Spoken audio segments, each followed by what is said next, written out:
എല്ലാവർക്കും എന്താണ് വേണ്ടത്? പോലീസിനെ വേണം. കാരണം പോലീസ് എന്ന് പറയുന്നത് ഒരുപാട് കാര്യങ്ങൾ ഓപ്പറേറ്റ് ചെയ്യാൻ പറ്റിയ ഒരു ഒരു ഒരു ഒരു ഇൻസ്ട്രുമെൻ്റാണ്. പീരുമേട് രാജ്കുമാർ കസ്റ്റഡി കൊലപാതകം, ആ കേസിനകത്ത് അന്നത്തെ SP ആയിരുന്നാലും നിർണായക പങ്കുണ്ട്. പിന്നെ വാരാപ്പുഴ ശ്രീജിത്ത് കസ്റ്റഡി കൊലപാതകം, AV ജോർജ് ആ കേസിനകത്ത് ഡയറക്റ്റ് ഇൻവോൾവ്മെൻ്റ് ഉള്ള ആളാണ്. അയാളെ വേറൊരാളിനെ പിടിക്കാൻ പോയപ്പോൾ ഈ ശ്രീജിത്തിനെ പിടിച്ചുകൊണ്ട് പോയതാണ്. മാതൃകാ പോലീസ് സ്റ്റേഷനായിട്ട് ആദ്യം പ്രഖ്യാപിച്ച, വർഷങ്ങൾക്ക് മുമ്പ് പ്രഖ്യാപിച്ച പോലീസ് സ്റ്റേഷനിലാണ് ഒരുത്തനെ വള്ളിയിൽ കെട്ടിത്തൂക്കിക്കൊന്നത്. പലപ്പോഴും DGP സ്ഥാനം കൊടുക്കുന്നത് ആർക്കാണ്? സംസ്ഥാനത്തിൻ്റെ ഈ ഭരിക്കുന്നവരുടെ താല്പര്യങ്ങൾക്ക് പൂർണ്ണമായും ഓച്ചാനിച്ച് നിൽക്കുന്നവർക്ക് മാത്രമേ ഉള്ളൂ. ജില്ലയിലെ പോലീസ് സംവിധാനം പ്രേരിക്കണമെങ്കിൽ ജില്ലാ പോലീസ് ചീഫ് എടുക്കാനായിരിക്കണം. ഈ പോക്സോ വകുപ്പൂടെ ചേർത്താൽ ലൈഫ് ഇംപ്രിസൺമെന്റ് ഒക്കെ തീർച്ചയായിട്ടും കിട്ടാവുന്ന.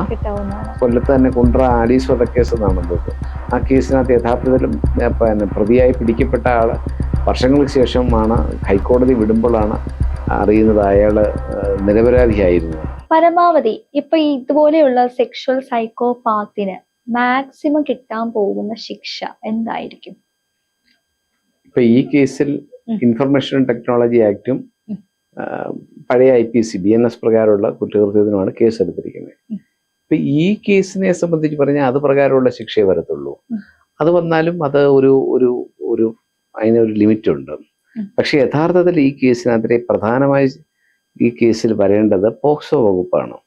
പോക്സോ വകുപ്പാണെങ്കിൽ കുറച്ചുകൂടി ഗൗരവ സ്വഭാവം ഉള്ളതും കുറച്ചുകൂടി ഗൗരവ സ്വഭാവത്തിൽ കോടതികൾ കാണുന്നതും തന്നെയുള്ള പ്രത്യേക കോടതിയിൽ വിചാരണ നടക്കുന്നതുമായ കുറ്റകൃത്യം വേണം. അപ്പൊ ഇതിനകത്ത് ഇപ്പൊ പോലീസ് നിലവിലുള്ള പ്രകാരം ആയിരിക്കണമെന്നില്ല ചാർജ് ഷീറ്റ് കൊടുക്കുന്നത്. ഇപ്പൊ FIR എടുക്കുമ്പം ഇത്രയും വകുപ്പുകളെ ഉള്ളെങ്കിലും വിചാരണയ്ക്ക് വേണ്ടി അന്തിമ കുറ്റപത്രം കോടതി കൊടുക്കുമ്പോൾ വേണേൽ പോക്സോ വകുപ്പൂടെ ചേർക്കാം. ഈ പോക്സോ വകുപ്പൂടെ ചേർത്താൽ ലൈഫ് ഇംപ്രിസൺമെന്റ് ഒക്കെ തീർച്ചയായിട്ടും കിട്ടാവുന്ന ശിക്ഷയാണ്. പക്ഷെ പലപ്പോഴും ഇത്തരത്തിലുള്ള വിഷയത്തിനകത്ത് പോലീസ് ആദ്യം ഒരു കേസ് എടുക്കുകയും ആ കേസിനകത്തിൽ പിന്നെ പോക്സോ ഇല്ലാതിരിക്കുകയും ചെയ്ത് രണ്ടാമത് പോക്സോ എടുത്താൽ പലപ്പോഴും പോലീസിനെ സംബന്ധിച്ച് ഒരു വിഷമവൃത്തത്തിലാവും. ആദ്യം എന്തുകൊണ്ട് പോക്സോ വകുപ്പ് ഉണ്ടായിട്ട് എടുത്തില്ല എന്നുള്ളതാണ് കുറച്ച് ഉദ്യോഗസ്ഥന്മാർ ചോദ്യം വരും. അപ്പൊ അത് നടപടിയിലേക്കൊക്കെ പോകുന്നുള്ളതുകൊണ്ടാണ് പലപ്പോഴും ഇത്തരത്തിലുള്ള കുറ്റകൃത്യങ്ങൾ വരുമ്പോൾ ആദ്യത്തെ പോലീസിന്റെ നിലപാട് എന്താണോ ആ നിലപാടിൽ തന്നെ അവസാനം വരെയും മുന്നോട്ട് പോകും. അപ്പൊ അത് കുറ്റവാളികൾ പലപ്പോഴും സഹായകരമാവുകയും ചെയ്യും. രക്ഷപ്പെടാനുള്ള ഒരു പഴുത് സൃഷ്ടിക്കും. ഇതിനകത്ത് അങ്ങനെ സംഭവിക്കുന്നല്ല, പക്ഷെ അങ്ങനെ സംഭവിച്ചു കൂടാഴികയില്ല. ഇതിപ്പോ ഇയാള് മെന്റലി ഇയാൾ അത്ര ഫിറ്റ് ആണെന്ന് നമുക്ക് പറയാൻ പറ്റുമോ? എനിക്ക് തോന്നുന്നു മെന്റലി ഫിറ്റ് എന്നല്ല, ഇയാളൊരു ക്രിമിനൽ ആണെന്ന് പറയാം. ഇയാളൊരു ക്രിമിനൽ ആണ്, പക്ഷെ മെന്റലി ഇതൊരു മാനസികമായ പ്രശ്നം കൊണ്ടാണ് ഇയാൾ ഇങ്ങനെ എന്ന് നമുക്ക് പറയാൻ പറ്റില്ല. മേ ബി അങ്ങനെ ഒരു അത് കൊണ്ടുവന്ന് കഴിഞ്ഞു കഴിഞ്ഞാൽ നിയമത്തിന്റെ അത് ഗുണം ചെയ്യും.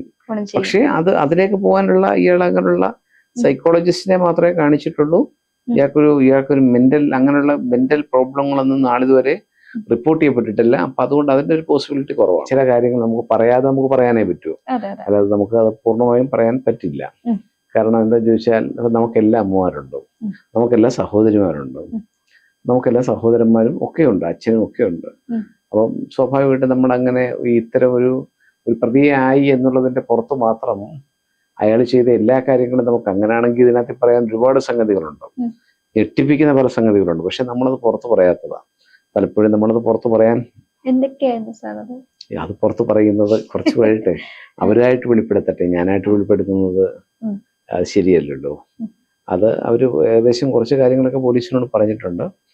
പോലീസ് ചിലപ്പം ഈ പോലീസാണെങ്കിൽ പോലും ഇതിനകത്ത് അവർ പോലും ചിലപ്പോൾ എല്ലാ കാര്യങ്ങളും ഒന്നും ഇപ്പൊ പലപ്പോഴും പോലീസിന്റെ ഒരു സീനിയറായ ഒരു പോലീസ് ഉദ്യോഗസ്ഥയാണെങ്കിൽ അവർ മൊഴിയെടുക്കുമ്പോൾ അവർ അതുപോലെ തന്നെ ഈ പെൺകുട്ടി പറഞ്ഞ കാര്യങ്ങൾ അതുപോലെ പകർത്തി വെക്കും. പക്ഷെ ഒരു ജൂനിയർ പോലീസ് ഉദ്യോഗസ്ഥയാണെങ്കിൽ അവർ പലപ്പോഴും അത് അവരുടേതായ ഭാവനയിലേക്ക് അത്തരം ഗൗരവ സ്വഭാവം വരണ്ട എന്നുള്ളത് കൊണ്ടോ അല്ലെങ്കിൽ ഇതിനെയും ഞാൻ എഴുതിയ ഒരു കുഴപ്പം ഉണ്ടാവണ്ടെന്ന് കരുതി ചിലപ്പോൾ അവരും പറയാതെ വിട്ടുപോകും. പക്ഷെ അപ്പൊ അങ്ങനെ പറയാതെ വിട്ടുപോകുന്നതുകൊണ്ടുള്ള ഭവിഷ്യത്ത് എന്താണെന്ന് ചോദിച്ചാൽ നാളെ ഈ സ്ത്രീ തന്നെ വിളിച്ചു പറയും ഞാൻ ഇന്നതൊക്കെ പറഞ്ഞിരുന്നു ഈ പോലീസ് ഉദ്യോഗസ്ഥയോട്, പക്ഷെ അത് എന്റെ മൊഴി യഥാസമയം കൃത്യമായി രേഖപ്പെടുത്തിയില്ല. അപ്പൊ അനുഭവ സമ്പത്തും പ്രവർത്തന മികവുമുള്ള ഒരു പോലീസ് ഉദ്യോഗസ്ഥയും എന്ത് ചെയ്യത്തില്ല, മൊഴി എടുക്കുമ്പോൾ കൃത്യമായി തന്നെ മൊഴി രേഖപ്പെടുത്തും. പക്ഷേ ഒന്ന് ഈ സംഭവം നടന്ന ജില്ല, ഞാൻ ജില്ലയെ ആക്ഷേപിക്കുകയല്ല, ഈ ജില്ലയിലെ പോലീസിങ്ങും ഈ ജില്ലയിലെ കൾച്ചറും വളരെ മോശപ്പെട്ട കൾച്ചറാണ്. അത് ഞാനൊരു നമ്മുടെ 14 ജില്ലയിലും ഉള്ള ആളുകൾ നമുക്കെല്ലാം തുല്യരാണ്. നമ്മുടെ രാജ്യത്തുള്ള എല്ലാവരും നമ്മുടെ സഹോദരന്മാരൊക്കെയാണെന്ന് പറയുമ്പോഴും അവിടുത്തെ പോലീസിങ്ങിലും പരാജയമുണ്ട്. അവിടുത്തെ അത് ഇപ്പോഴെന്നല്ല, കാലങ്ങളായിട്ടുള്ളതാണ്. ഏറ്റവും കൂടുതൽ ക്രിമിനൽ വാസനയുള്ള ഒരു സമൂഹം അവിടെ ഉണ്ട്. എല്ലാവരും മോശമാണെന്നല്ല പറഞ്ഞ്, അവിടെ അത്തരത്തിലുള്ള ഒരു വിഭാഗം അവിടെ സജീവമായിട്ടുണ്ട്. അപ്പൊ നമ്മൾ അടുത്ത സമയത്ത് തന്നെ അതുൽ കൊലപാതകം, അങ്ങനെയുള്ള ഒരുപാട് സംഭവങ്ങൾ. പിന്നെ ഈ പറയുന്ന ഈ സ്വാപ്പിങ്ങിന്റെ കേരളത്തിലെ ബ്രാൻഡ് അംബാസഡർമാരായ ഒരു യുവാവും യുവതിയും, ഭാര്യ ഭർത്താക്കന്മാർ, അവരുടെ സ്ഥലവും അത് തന്നെയാണ്. അപ്പം അങ്ങനെയുള്ള ഒരുപാട് കുഴപ്പങ്ങൾ. മറ്റു സ്ഥലങ്ങൾ മോശമാണെന്നല്ല പറഞ്ഞു. അങ്ങനെയാണെങ്കിൽ നിങ്ങൾക്ക് ഇവിടെ ചോദിക്കാം, എറണാകുളത്ത് അണ്ടർവേർഡ് ഇല്ലെന്ന് ചോദിക്കാം. പക്ഷെ എറണാകുളത്തിന്റെ പോലീസിന്റെ, എറണാകുളത്താണെങ്കിൽ ഈ കേസിനകത്ത് ആദ്യമേ തന്നെ പോലീസ് പോക്സോ ഇടും. പത്തനംതിട്ടയാണെങ്കിലും ഇടും, കോട്ടയത്താണെങ്കിലും ഇടും. പക്ഷെ അവിടുത്തെ മാധ്യമപ്രവർത്തകർക്കും പലപ്പോഴും അവിടെയും പ്രശ്നങ്ങളുണ്ട്. അപ്പം നമ്മളത് ബ്ലെയിം ചെയ്യാൻ വേണ്ടി പറയുന്നതല്ല, ഞാൻ അപ്രിയ സത്യമാണ്. അപ്രിയമായ ഒരു സത്യം ഒരിക്കലും പുറത്തു പറയാൻ പാടില്ലെങ്കിലും ഞാനൊരു പറഞ്ഞു എന്ന് മാത്രം. അതാണ് സാർ പറഞ്ഞല്ലോ കുറച്ചു മുമ്പ്, ഇപ്പൊ ഇവിടെയാണെങ്കിൽ പോക്സോ കേസ് രജിസ്റ്റർ ചെയ്യും, കൊല്ലം, അതാണല്ലോ ആ കുട്ടിയുടെ നാട്, അല്ലെങ്കിൽ അതാണ് ആ ജില്ല. ആ ജില്ലയിൽ അത്തരത്തിലുള്ള പല സംഭവങ്ങളും ഉണ്ടായിട്ടുണ്ടോ? അതായത് സാറിന്റെ അറിവില്, അതായത് ഇങ്ങനെ കേസ് രജിസ്റ്റർ ചെയ്യപ്പെടാതെ? അല്ല, പോലീസിങ്ങിന് അവിടെ പലപ്പോഴും പരാജയങ്ങളുണ്ട് എന്ന് ഞാൻ പറഞ്ഞത്. പോലീസിങ്ങിൽ വേണ്ടത്ര, പോലീസിലെ എല്ലാവരും മോശമാണെന്നല്ല പറഞ്ഞത്, എങ്കിലും പോലീസിങ്ങിൽ അവിടെ പലപ്പോഴും അപ്പൊ അടുത്ത സമയത്ത് ഒരു കുണ്ട്രയില് ഒരാളിനെ പിടിച്ചുകൊണ്ടുപോയിട്ട് മകളുടെ മുമ്പിൽ വെച്ച് ഉപദ്രവിച്ച് കരയുന്ന ഒരു വീഡിയോ ഒക്കെ വലുതായി. പിന്നെ അത് കഴിഞ്ഞ് 1 മാസം കഴിഞ്ഞ്, കുറച്ചു കാലം കഴിഞ്ഞാണ് മരിച്ചതെങ്കിൽ പോലും അയാളെ ഉപദ്രവിച്ചതായിട്ടും അയാളെ ഭയങ്കരമായി ദേഹോദ്രവിപ്പിച്ചതായും ഒക്കെ ഉള്ള തെളിവുകൾ സഹിതം പുറത്തു വന്നിട്ട് പോലും ഒരു CPOയോ SCPOയോ സസ്പെൻഡ് ചെയ്തതല്ലാതെ മറ്റൊരു നിയമ നടപടിയും ഉണ്ടായിട്ടില്ല. ഒരു പോലീസ് സ്റ്റേഷനിൽ പലപ്പോഴും ഒരു പോലീസ് കോൺസ്റ്റബിളോ ഒരു പോലീസ് ഉദ്യോഗസ്ഥനോ മോശമായി പെരുമാറണമെന്നുണ്ടെങ്കിലും അവിടുത്തെ റൂറൽ SP പവർഫുൾ ആണ്, അയാളെ പിന്നെ കർശനമായ നടപടി എടുക്കുന്നവരാണെങ്കിൽ അവിടുത്തെ യഥാ രാജ തഥാ പ്രജ എന്നാണ്. എപ്പോഴും പിന്നെ ഒരു കമ്മീഷണർ മിടുക്കനാണെങ്കിൽ എന്ത് ചെയ്യും, ഈ പോലീസ് ഉദ്യോഗസ്ഥർക്ക് എപ്പോഴും ഒരു അക്കൗണ്ടബിലിറ്റി ഉണ്ടാവും. അല്ലെങ്കിൽ ഒരു SP മിടുക്കുകയോ ആണെങ്കിൽ അവർക്ക് പോലീസിന് ഭയം ഉണ്ടാവും. ഇത് പലപ്പോഴും, ഞാൻ അവിടുത്തെ മോശമാണെന്നല്ല പറഞ്ഞത്, പലപ്പോഴും ഇത്തരത്തിലുള്ള സംഭവങ്ങൾ പലപ്പോഴും എന്താ സംഭവിക്കാൻ കാരണമാവുന്നുണ്ട്. ഇത്തരത്തിലുള്ള സംഭവങ്ങൾ പോലീസിന്റെ പൂർണ്ണമായ നിയന്ത്രണം ഈ പറയുന്ന മേലുദ്യോഗസ്ഥന്മാർക്കില്ല. ആ മേലുദ്യോഗസ്ഥന്മാർക്ക് നിയന്ത്രണം ഉണ്ടെങ്കിലും മേലുദ്യോഗസ്ഥന്മാർ പലപ്പോഴും ഈ കീഴുദ്യോഗസ്ഥന്മാരുടെ മോശപ്പെട്ട പ്രവർത്തികളെ വെള്ളപൂശാൻ ന്യായീകരിക്കുന്നുണ്ട്. അവിടെ PC വിഷ്ണു അതൊക്കെ ഒന്ന് ഷോ ഒക്കെ കാണിച്ചിട്ട് പോയതല്ലാതെ അവിടെ യാതൊരു തരത്തിലുള്ള ഒരു കാര്യമായ ഒരു ഞാൻ അദ്ദേഹം ഷോ കാണിച്ചു എന്ന് പറഞ്ഞത് മോശമായി പറഞ്ഞതല്ല, അദ്ദേഹം അതിനകത്ത് ഇടപെട്ടു എന്നൊക്കെയുള്ള സത്യമാണ്. പക്ഷെ എന്നാൽ പോലും അങ്ങനല്ല കൈകാര്യം ചെയ്യേണ്ടത്. കുറച്ചുകൂടി ഗൗരവ സ്വഭാവത്തിൽ. കാരണം ഒരാളെ പിടിച്ചുകൊണ്ട് പോയി ഉപദ്രവിക്കാനുള്ള അധികാരം പോലീസിനില്ല. ഒരാളെ നിയമപരമായി കസ്റ്റഡിയിൽ എടുക്കുകയോ കൊണ്ടുപോവുകയോ അല്ലെങ്കിൽ അയാളെ ചോദ്യം ചെയ്യുകയോ ഒക്കെ ചെയ്യാം. അത് ഏത് വ്യക്തിയാണെങ്കിലും ചെയ്യാം. പോലീസിന് അതിനുള്ള അനുവചനീയമായ ചില അധികാരങ്ങളും ഒക്കെ ഉണ്ട്. പക്ഷെ എന്നാൽ പോലും അതിനകത്ത് പോലീസിന് പലപ്പോഴും, അപ്പൊ കൊല്ലത്ത് തന്നെ കുണ്ട്ര ആലീസ് വധക്കേസ് എന്നാണെന്ന് തോന്നുന്നു, ആ കേസിനകത്ത് യഥാർത്ഥത്തിലും പ്രതിയായി പിടിക്കപ്പെട്ട ആള് വർഷങ്ങൾക്ക് ശേഷമാണ് ഹൈക്കോടതി വിടുമ്പോഴാണ് അറിയുന്നത് അയാള് നിരപരാധിയായിരുന്നു. അപ്പോഴത്തേക്ക് അയാളുടെ ജീവിതം ഇത്രയും കാലത്തെ തടവറയ്ക്കുള്ളിലായി പോകുന്നത്. അപ്പൊ അത്തരത്തിലുള്ള സംഭവങ്ങൾ കൂടുതലും ആ ജില്ല കേന്ദ്രീകരിച്ച് ഉണ്ടാവുന്നുണ്ട്, അല്ലെങ്കിൽ ആ ജില്ലയിൽ അത്തരത്തിലുള്ള സംവിധാനങ്ങൾ ഉണ്ടാവുന്നുണ്ട് എന്ന് ഞാൻ പറഞ്ഞു എന്ന് മാത്രമേ ഉള്ളൂ. അങ്ങനെയാണ്. എന്തു തന്നെ ആണെന്നുണ്ടെങ്കിലും ഇപ്പൊ നമ്മൾ കൂട്ടി വായിച്ച് നോക്കുമ്പോൾ ഇപ്പോ എന്താണെങ്കിലും ഇപ്പൊ കേരളത്തില് ഈ ഒരു നിയമം, അതായത് ശക്തമായിട്ടുള്ള ഒരു നിയമം വേണ്ടതാണ്. നമ്മുടെ ഇപ്പൊ ആഭ്യന്തരമന്ത്രി പറഞ്ഞൊരു കാര്യമുണ്ട്, ഇപ്പോ സ്ത്രീകള് പലയിടത്തും പല തരത്തില് ഇങ്ങനെ അനുഭവിക്കുമെന്ന്. ചിലർക്ക് ഗാർഹിക പീഡനം അയക്കും, ചിലർക്ക് ഇപ്പൊ ഇങ്ങനത്തെയുള്ള പറയാൻ പറ്റാത്ത തരത്തില് സ്വാപ്പിംഗ് പോലുള്ള ഒരു ട്രാപ്പിലേക്കൊക്കെ ചെന്ന് പെടുന്നുണ്ടാവും. പക്ഷെ എന്നിട്ടും ഇത്രയൊക്കെ ഒരു പെൺകുട്ടി പരാതിപ്പെട്ടിട്ടും ആ പരാതി സ്വീകരിക്കാൻ തയ്യാറാകുന്നില്ല, FIR ഇടാൻ തയ്യാറാകുന്നില്ല എന്നുണ്ടെങ്കിൽ അതിന്റെ പുറകില് എന്തൊക്കെയോ. അതിനകത്തിൽ പ്രശ്നം ആഭ്യന്തരമന്ത്രിയെ കുറ്റപ്പെടുത്തിയിട്ട് കാര്യമില്ല. സംസ്ഥാന പോലീസ് മേധാവി ചീഫായിട്ട് ചില ആളുകൾ, ഞാൻ അവരെ പുകഴ്ത്താൻ വേണ്ടി പറയുന്നല്ല, റിട്ടയർ ചെയ്ത് പോയവരൊക്കെ ഒരുത്തനുണ്ട്. ഇരിക്കുന്ന സമയത്ത് കൃത്യമായി പോലീസിന് പേടിയുണ്ടായിരുന്നു. ഇപ്പം ഞാൻ പോലീസ് ചീഫ് മോശമാണെന്നല്ല പറഞ്ഞത്, പക്ഷെ ജില്ലയിലെ പോലീസ് സംവിധാനം പേടിക്കണമെങ്കിൽ ജില്ലാ പോലീസ് ചീഫ് മിടുക്കനായിരിക്കണം. സ്റ്റേറ്റിലെ പോലീസ് സംവിധാനം ശക്തമാവണമെങ്കിൽ സ്റ്റേറ്റ് പോലീസ് ചീഫ് മിടുക്കനായിരിക്കണം. ഇത് പലപ്പോഴും ഈ പറയുന്ന ഒരു പോലീസ് മേധാവിയായിട്ടിരിക്കുന്ന ഒരാൾക്ക് എങ്ങനെങ്കിലും അവിടെ ഇരുന്നിട്ട് കുറച്ചു കാലം ഇരുന്ന് മാന്യമായി റിട്ടയർ ചെയ്ത് പോകണമെന്ന് മാത്രമേ അവരാഗ്രഹിക്കുന്നുള്ളൂ. അവർക്ക് ഈ സാധാരണ തട്ടിലേക്ക് പിന്നെ ഇതൊക്കെ ഒരു തരത്തിൽ ഇപ്പൊ കഴിഞ്ഞ സർക്കാരിന്റെ കാലത്ത് ഇതുപോലുള്ള ചില പരിപാടികളുണ്ടായിരുന്നു. ഈ സർക്കാരിന്റെ കാലത്ത് ഇനി ഉണ്ടാകും, അല്ലെങ്കിൽ ഉണ്ടാവും. അതൊക്കെ എന്ന് പറഞ്ഞാൽ ഒരു പൊതുവെ ഒരു ഇമേജ് ക്രിയേഷന്റെ ഭാഗമായി പലപ്പോഴും അത് ഇപ്പം കേന്ദ്രത്തിലാണെങ്കിലും മറ്റ് സംസ്ഥാനങ്ങളിലാണെങ്കിലും ഒക്കെ തന്നെ അത് ഉണ്ടാവുന്നത് ഇമേജ് ക്രിയേഷൻസിന്റെ ഭാഗമായിട്ട് താഴെ തട്ടിൽ നടക്കുന്ന സംഗതികൾ എന്തൊക്കെയാണെന്ന് യഥാർത്ഥത്തിൽ ഈ മേലിരിക്കുന്നവർ പലപ്പോഴും അറിയുന്നില്ല. പിന്നെ ഇന്റലിജൻസ് സംവിധാനമോ സ്പെഷ്യൽ ബ്രാഞ്ചോ പോലുള്ളതൊന്നും കൃത്യമായി പോലീസിനെ ഉന്നത അധികാരികളെ അറിയിക്കാൻ ധൈര്യം കാണിക്കുന്നില്ല. അവർക്കും ഈ പറയുന്ന ഈ രാജാവിനോട് പോയി ഇങ്ങനെ ഇവിടെ നടക്കുന്നതൊക്കെ ഈ താഴെ തട്ടിലുള്ള ഉദ്യോഗസ്ഥന്മാർ ഇത്തരത്തിലുള്ള കുഴപ്പങ്ങൾ കാണിക്കുന്നുണ്ട്, ഇവിടെ ഇന്ന കേസിനകത്ത് യഥാർത്ഥത്തിൽ പ്രതിയെ സംശയിക്കപ്പെടുന്ന ആളിനെ മാത്രമാണ് കസ്റ്റഡിയിലെടുത്തത്, അല്ലെങ്കിൽ ഈ കേസിനകത്തിൽ പിന്നെ ഇടേണ്ട വകുപ്പ് ചേർത്തിട്ടില്ല, ഇന്ന കേസിൽ ഇപ്പൊ പത്തനംതിട്ട ജില്ലയിലെ കൂടൽ എന്ന് പറയുന്ന സ്ഥലത്ത് ഒരു പെൺകുട്ടിയുടെ മൊഴി പറഞ്ഞപ്പോൾ തന്നെ അവിടെ പിടിച്ചുകൊണ്ടുപോയി ആ പ്രതിയെന്ന് സംശയിക്കപ്പെടുന്ന ഹാർട്ടിന്റെ സർജറി കഴിഞ്ഞിരിക്കുന്ന ഒരു ചെറുപ്പക്കാരനെ അടിച്ചു. അതിനകത്ത് എന്ത് നടപടി എടുത്തു? അപ്പൊ സർക്കാർ മാറിയിട്ട് നടപടി എടുത്തില്ല. ഞാൻ പറഞ്ഞത് നമ്മുടെ കേരളത്തിൽ കൊല്ലപ്പെട്ടിട്ടുള്ള പോലീസ് മർദ്ദനത്തിൽ കൊല്ലപ്പെട്ടിട്ടുള്ളവർ എത്ര പേരുണ്ട്? അതിനകത്ത് സർക്കാരുണ്ടോ? ചുമപ്പെന്നോ ത്രിവർണ്ണ പതാകയെന്നോ ഒന്നുമില്ല. പുത്തൂർ ഷീലാവധ കേസിലെ പ്രതിയെന്ന് സംശയിച്ച് സമ്പത്തെന്ന് പറയുന്ന പിന്നെ ഒരു പ്രതി ആയിക്കോട്ടെ, അയാൾ പ്രതിയാണെന്നുള്ളതിന് തെളിവൊന്നുമില്ല. പക്ഷെ അയാളെ പിടിച്ചുകൊണ്ട് പോയിട്ട് 2 IPS ഉദ്യോഗസ്ഥന്മാരാണ് അയാളെ പിടിച്ചുകൊണ്ട് പോയത്. അയാളെ പിടിച്ചുകൊണ്ട് പോയിട്ട് ഏറ്റവും അവസാനം നടപടി എടുക്കപ്പെട്ട് ഇപ്പൊ പുറത്ത് നടക്കുന്നത് ആരാണ്? അവിടുത്തെ SIയും CIയുമാണ്. അവരുടെ പേര് മാത്രമായി. യഥാർത്ഥത്തിൽ അവരാണോ ഉപദ്രവിച്ചത്? അല്ല. അവരുടെ കയ്യിൽ നിന്ന് ഒരു സ്റ്റേഷൻ പാറാവിൽ ഒരു GD ചാർജുള്ള ഒരു പോലീസ് ഉദ്യോഗസ്ഥനുണ്ടാവും, ഒരു SHO ഉണ്ടാവും, അല്ലെങ്കിൽ ഡ്യൂട്ടി ഓഫീസർ ഉണ്ടാവും. പലപ്പോഴും പിടിച്ചുകൊണ്ട് പോകുമ്പോൾ IPS ഉദ്യോഗസ്ഥന്മാർ വന്ന് ചോദ്യം ചെയ്യാൻ പിടിച്ചുകൊണ്ട് പോകുമ്പോൾ ഇത് ഡയറിക്കകത്തിൽ GDക്കകത്ത് ചേർക്കണമെന്ന് പറയാനുള്ള ധൈര്യം ഈ നിൽക്കുന്ന അവിടുത്തെ ഒരു പോലീസ് ഉദ്യോഗസ്ഥനും ഉണ്ടാവത്തില്ല. കാരണം പോലീസിന്റെ സംവിധാനം അങ്ങനെയാണ്. പീരുമേട് രാജ്കുമാർ കസ്റ്റഡി കൊലപാതകം, ആ കേസിനകത്ത് അന്നത്തെ SP ആയിരുന്ന ആളിന് നിർണായക പങ്കുണ്ട്. അയാൾ കൊച്ചിയിൽ ഏറ്റവും അവസാനം സുരേന്ദ്രൻ, അയാൾ ഏറ്റവും അവസാനം DIG ആയിട്ട് കൊച്ചിയിൽ ഇരുന്നുണ്ട്. ഈ കൊച്ചിയിൽ നിന്നാണ് അയാൾ റിട്ടയർ ചെയ്തത്. അയാൾക്ക് എന്തെങ്കിലും സർവീസിനകത്ത് ദോഷം സംഭവിച്ചിട്ടില്ല. ഓണക്കാലത്ത്, ഇതുപോലൊരു ഓണക്കാലത്താണ് നമ്മുടെ തിരുവനന്തപുരത്തെ പിന്നെ ഫോർട്ട് ഉദയകുമാർ കൊലക്കേസിലെ പ്രതിയെ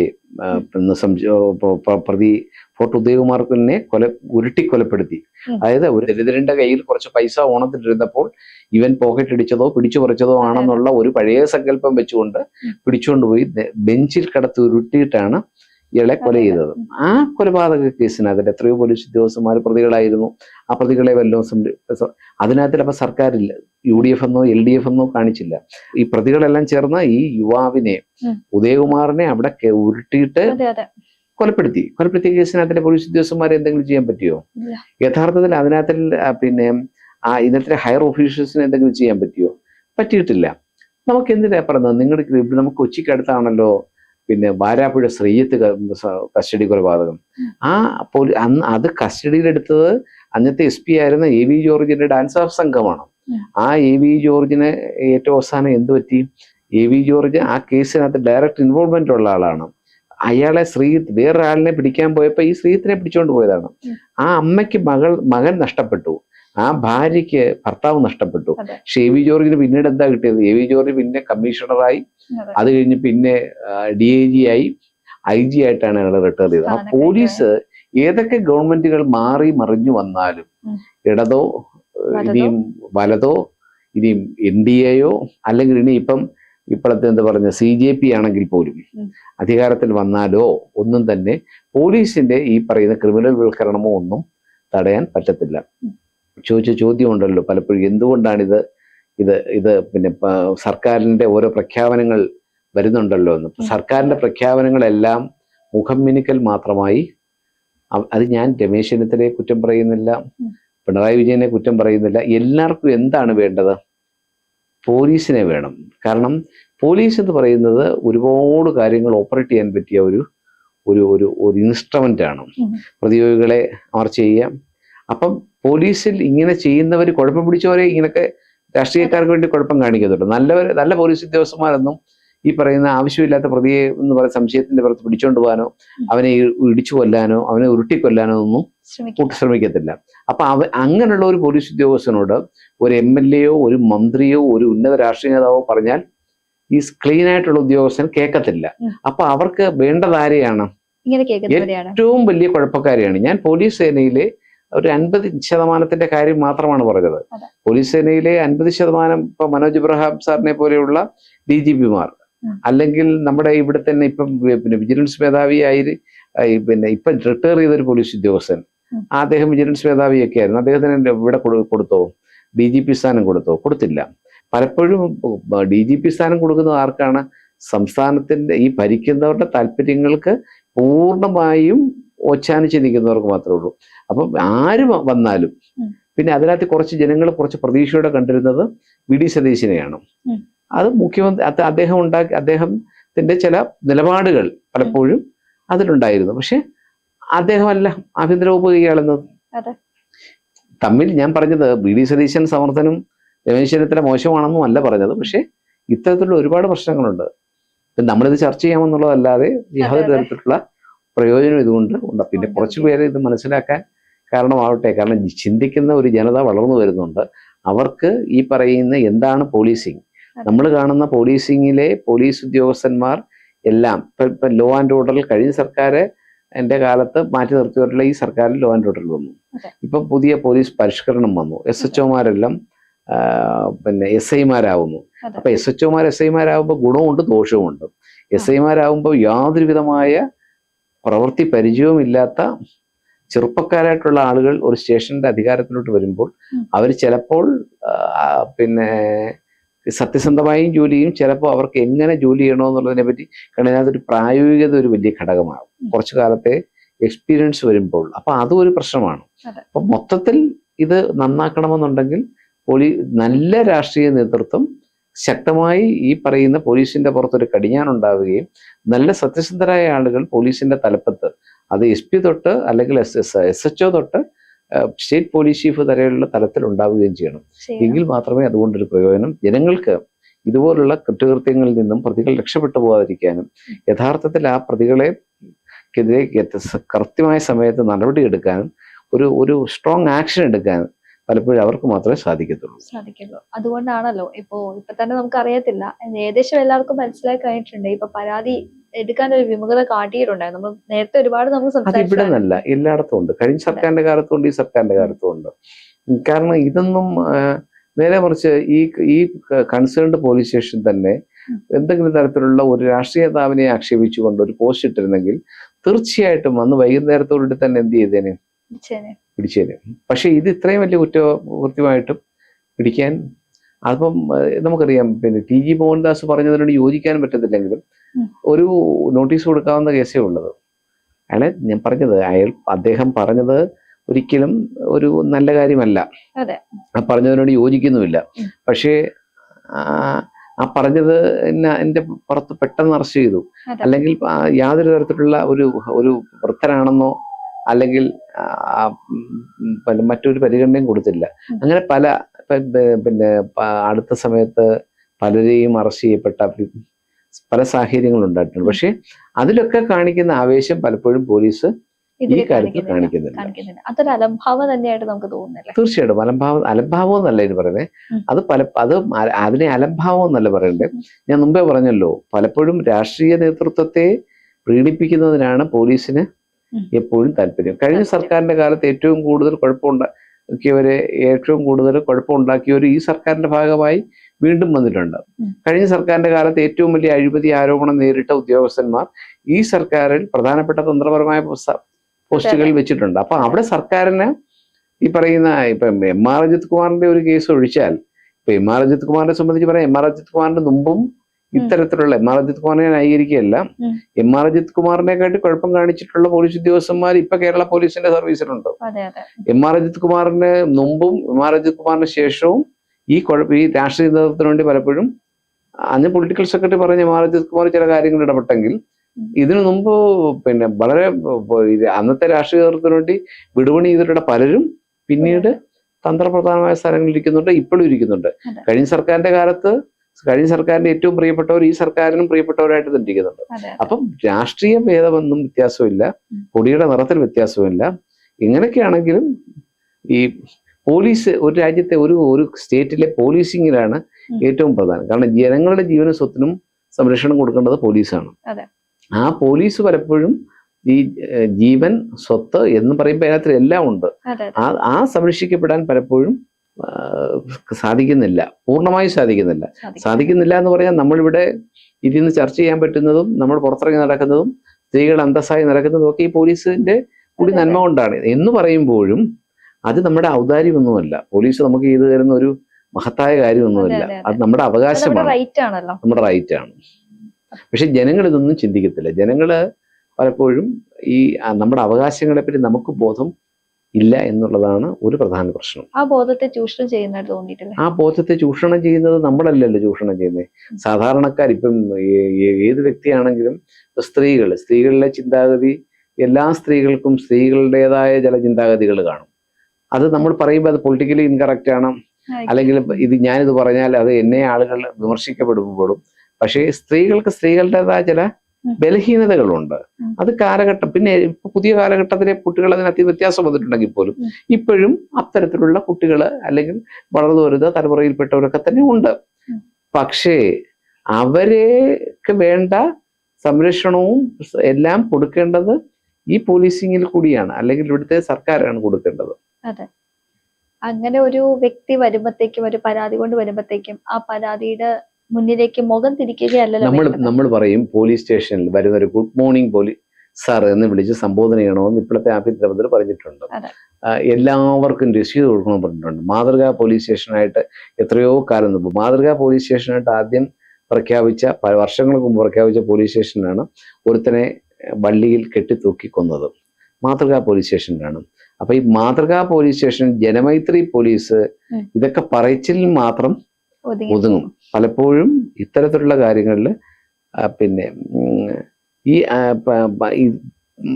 നമ്മുടെ പ്രസംഗത്തിൽ, ജനങ്ങളുടെ കയ്യടി കിട്ടാൻ വേണ്ടിയുള്ള പ്രസംഗത്തിൽ മാത്രമാണ് ഇതൊക്കെ ഒതുങ്ങുന്നത്.